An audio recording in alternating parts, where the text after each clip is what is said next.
Welcome back, Duelist. Today I'll explain each social group of duelists and where everybody fits into the pecking order. From the very worst to the absolute gigachads of the player base. So to begin, let's start with the bottom. The kinds of duelists where you are unsure if they are a human being or a pile of dog shit that has gained sentience just to queue for Master Duel matchmaking. The duelists that have no idea of any summoning mechanic past fusion, no idea how their cards work, complain on Reddit about being hard stuck in silver. The type of duelist the chain max seed about a duality. I'm of course talking about Yugi boomers. I don't know how so many old players fall into this trap, but it has become comprised of the most annoying people on earth. I put a lot of hours in games that are known for insane toxicity. I've never came across a community like this. These are people that do not play competitive Yu-Gi-Oh!, have probably never played competitive Yu-Gi-Oh!, but oh boy do they have a lot of fucking ideas on how competitive Yu-Gi-Oh! Should be ran and played. Yugi boomers equate their experience growing up playing Yu-Gi-Oh! At school during study hall with a competitive match. In one place, fun equals winning. In the other, winning is the fun. These environments will have completely different games and feels to them that these players cannot grasp. They are unwilling to change and are extremely vocal about their intentions on returning the monkey. Yugi boomers have flooded every single complaint forum that could be used to reach Konami about issues with the game, instead using it to complain about how shit they are at the game. Let's look at the main argument made by these people. I just liked the game when it was slower and had back and forth.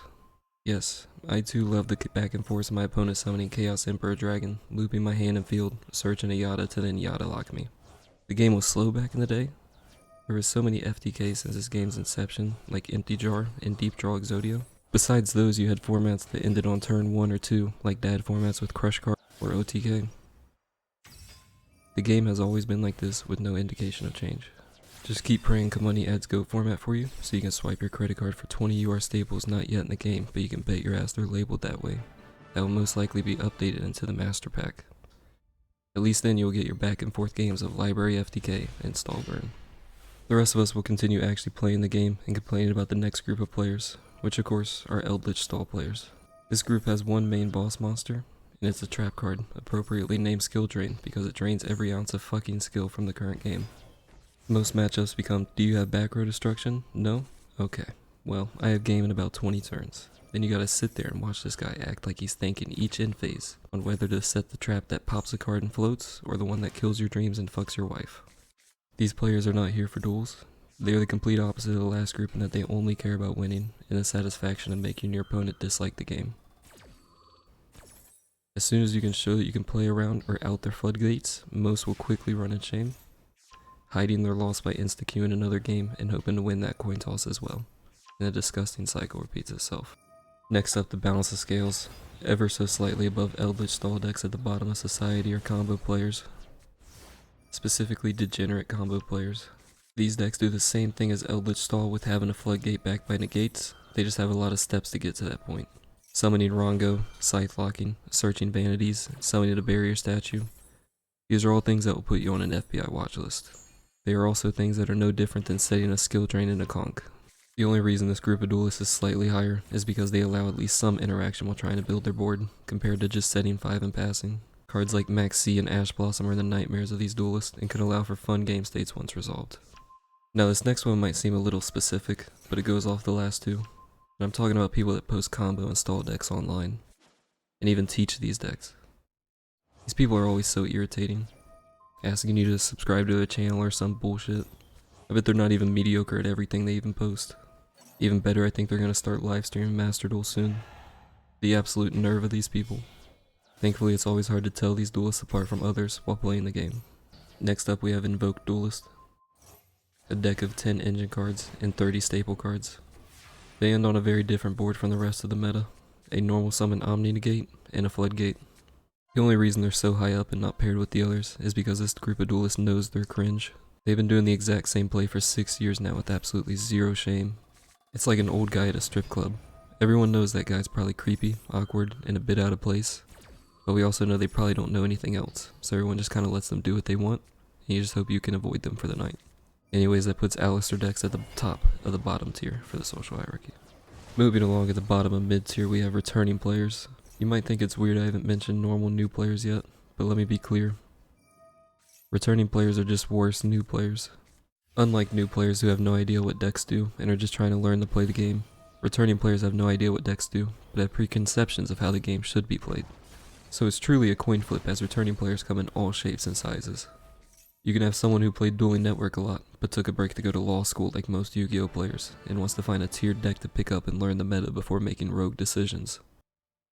Or, you can have someone that spent all their free gems on tunes, doesn't want to make alt accounts, and is quickly on the path of uninstalling and becoming a Yugi boomer. That one is already beyond saving. Now just above that we have rogue players. These players have hopefully learned the meta and decided on not a popular choice to combat it. Generally fan favorites at events. It's usually refreshing to run into a rogue player. I just wish they would stop talking about how bad their deck is. I mean, isn't that the point? If their deck was the best deck, they wouldn't be playing it. These players are also the most likely in my experience to not shower before an event. It may be the cause for the 2019 addition to the master rules on requiring Yu-Gi-Oh players to shower. New players might not believe me, but yes, this is an actual and necessary rule. For that, rogue players are a solid middle option of the Yu-Gi-Oh social hierarchy. At the top of the middle, we have new players. True new players. Maybe you're coming from Hearthstone, the anime, or just looking for a new free game to play. And while new players may be confused and scared of the process of learning, I think in general the community helps new players in any way it can and tries to be accepting. Long before I was a jaded, cold-blooded duelist in this game, I too once was bewildered and confused by everything. New players provide a gateway to that nostalgia that I don't think anyone else can really convey. I think we all chuckle when they Veiler, a Sky Striker Ray, or Cosmic Cyclone, a normal spell. Because we once too made similar mistakes. And although you don't usually have to worry about most new players, they're just trying to learn the game and have fun while trying to improve. But as a wise man once said, be wary of the new player who refuses to listen to advice. Don't take everything you hear as true fact, but most people are not lying to you by telling you should not use all your free gems on a Blue Eyes deck. Everyone usually likes new players, so my recommendation, use that power and milk some free karma on the Reddit while you still can. Finally getting to the upper tiers, the true Giga Chads of the game. We have Blind Second Duelist. These duelists let you go full combo, let you set a skill drain, or summon as many negates as you want. They don't care. They're just going to activate evenly matched or summon a Zodiac. These players have revived the most basic of old Yu-Gi-Oh cards to relevancy, board wipes like Raigeki, Lava Golem, or even Grand Maju. A card forgotten for the longest time, became a serious meta threat as players began to boost its attack well over 10k to normal summon and attack for game. Great sub-communities have come from blind second players. Just look at the Dino community. That is a very powerful community that has made many of their memes mainstream. Have you read Misk? Dino DNA? These players are highly respected in the community. Blind second players are constantly reinventing their decks and tech cards. The main downside to these decks are when they get too popular, they provide some of the worst mirror matches.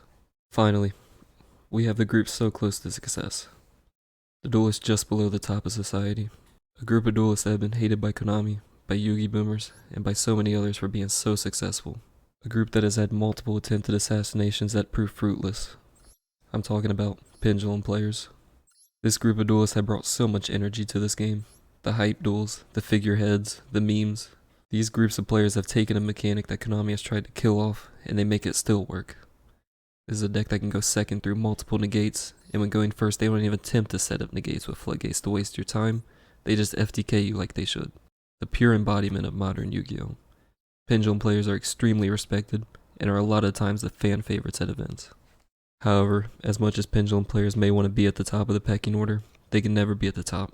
Ever since this game's inception, there has been one group of duelists at the top of this list, and they have never gave it up. A group of duelists more punished by Konami more than any other.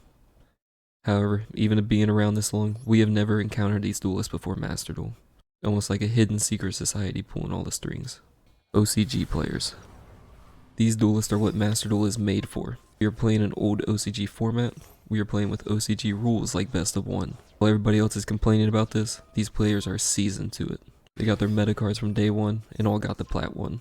People are thinking what these new tiers will be called, and while I don't know for sure, I know that 95% of this tier will be OCG players, while everybody else will be in these tiers. These players are hyper competitive. They don't have time for Gary in Britain drinking his morning tea playing heroes.